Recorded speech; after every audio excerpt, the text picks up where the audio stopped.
It is the injection of life that gives a city its vitality and its personality. In return, the city provides the facilities a community needs in the course of its day-to-day transactions. But it is the people themselves who are a city's most precious commodity. As our population grows, so too must the city and its services, particularly its transport services. If Melbourne is to develop a mobility to accommodate the changing patterns of progress, then it is essential that its transport system must expand to meet the needs of the people.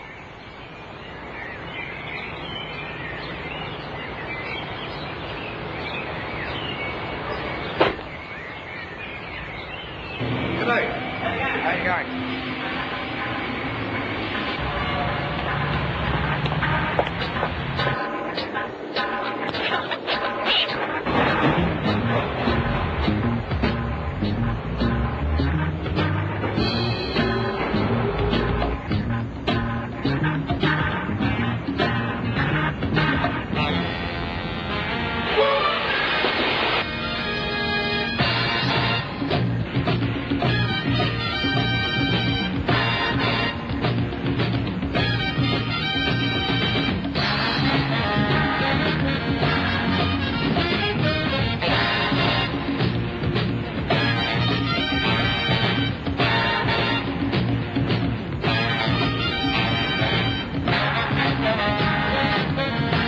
Each morning, a race starts, in which everyone is the loser.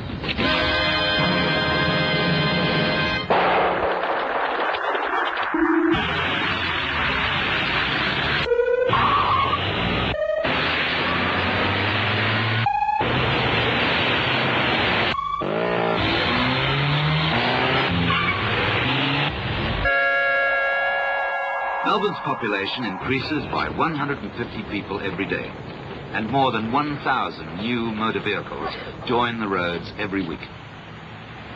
Experts estimate that by the 1980s, the peak hour demands placed on Melbourne's public and private transport will be so great that the present system just could not handle it. This, of course, won't happen if we plan for the future. Tomorrow's quality of life depends on what we do today.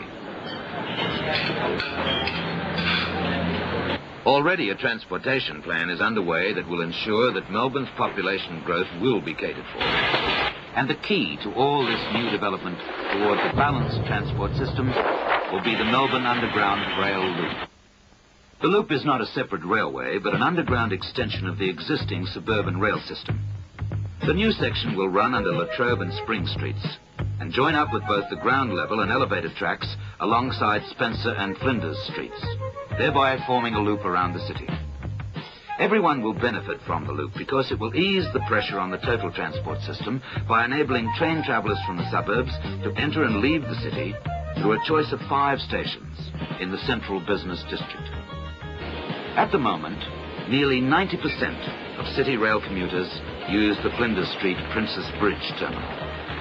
But Melbourne is fast outgrowing such a concentration of commuters, and already this major central terminal is overcrowded at peak hours. However, with the loop in operation, the prospect of a bottleneck will be overcome. The 3 new underground stations will be Parliament, Museum and Flagstaff. In conjunction with the existing Spencer Street station and the Flinders Street Princess Bridge stations, they will ensure people and trains move quickly and smoothly in and out of the city. Not only will the loop system offer people the convenience of arriving closer to their work locations in the city, but the underground stations will greatly stimulate the development of new commuter facilities. At the moment, Flinders Street station handles about 100 trains an hour during peak periods. When the loop comes into operation, the 5-station city terminal will be able to cope efficiently with twice as many trains and twice as many people. The underground section of the loop will consist of 4 tunnels, each approximately 3.7 kilometers long. The stations will be underground also, and each tunnel will contain a single track designed to operate in either direction.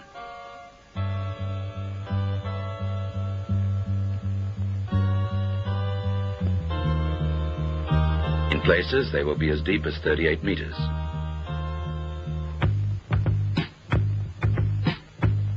All suburban tracks, except the St Kilda and Port Melbourne lines, will have direct access to the loop tracks at the 5 city stations, and a city circle track will carry people between stations within the city.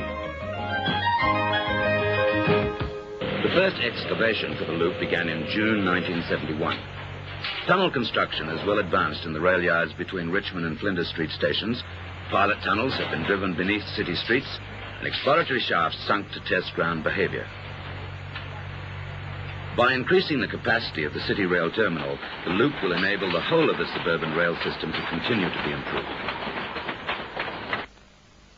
The Melbourne Underground Rail Loop Authority supervises and coordinates the complex task of planning, financing and constructing the loop.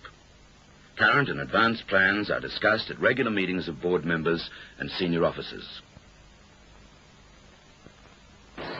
These buildings will make way for Flagstaff Station on the corner of William and Latrobe Streets. Entrances will be immediately opposite the Flagstaff Gardens and the historic Royal Mint.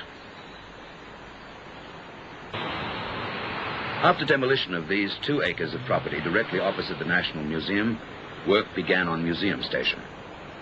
The surface area will be eventually integrated into the new forward planning for this part of the city.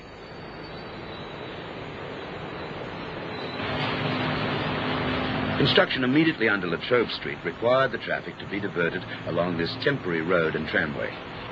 Drilling and the installation of heavy steel piles will permit the excavation of 100,000 cubic meters of rock and sandy clay.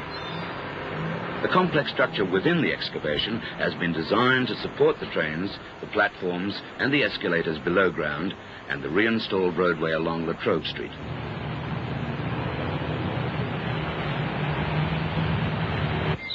Parliament Station will be the deepest in the system, with the lower platforms some 38 metres below ground level.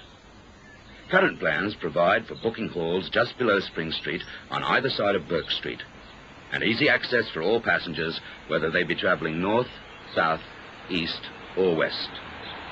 At high noon, workmen descend into the new sewerage diversion tunnel in Flinders Street. At midnight, this railway bridge was moved some 6 metres south to make provision for trains from Jollyman to enter the loop.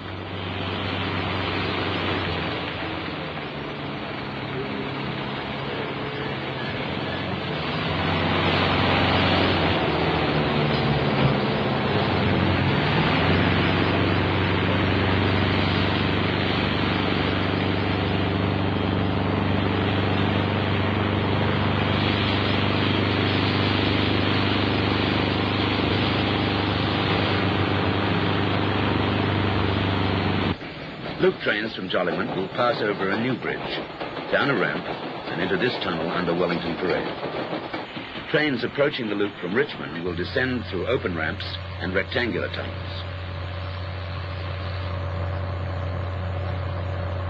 This long rectangular tunnel was built in the early stages so that restoration and improvements to the surface tracks could commence.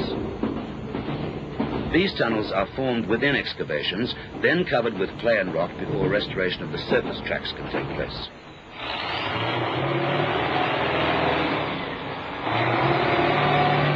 This cut and cover method does not apply to the deeper circular tunnels where mining and boring techniques are used.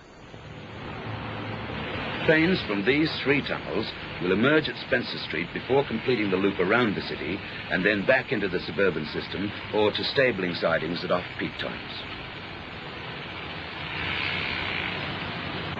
All suburban trains passing through North Melbourne Station will have access to the loop.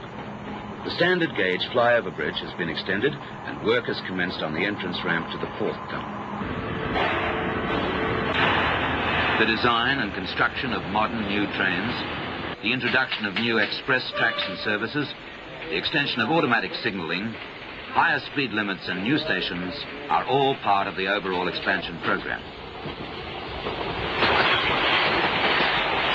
Train buffs may shed a nostalgic tear for the passing of the old-style signal boxes with their cumbersome but characteristic switching levers, but for the day-to-day traveller, the new electronic control centres of the suburban railway system represent an essential step forward in the development of a highly efficient commuter service geared to provide greater comfort and real savings in travel time.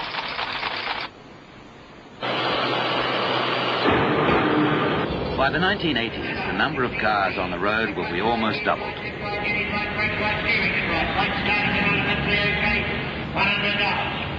Parking in the city, already an irritating obligation for many drivers, will become time-consuming and totally frustrating.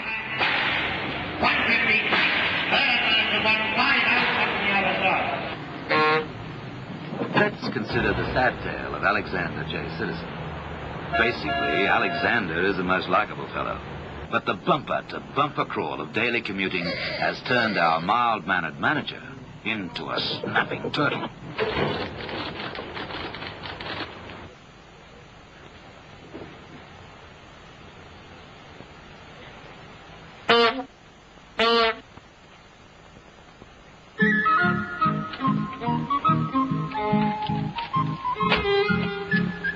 However, this is a story with a happy ending.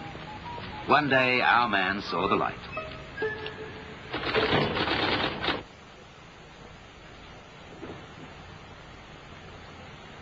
Good morning. Good morning.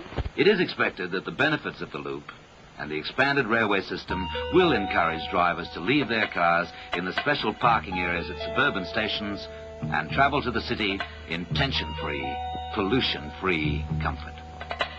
After all, the task of a balanced transport system is to move you, dear fellow commuters, not vehicles. Australian experts and leading overseas consultants are working together on the design for the construction of the loop. On drawing boards and in the computers, specifications are continually being formulated. Progress advances towards that day in 1978 when the first trains will run through the loop, forming the vital link in the creation of a balanced transport system that will make Melbourne a better place for everyone in which to live, work, and play.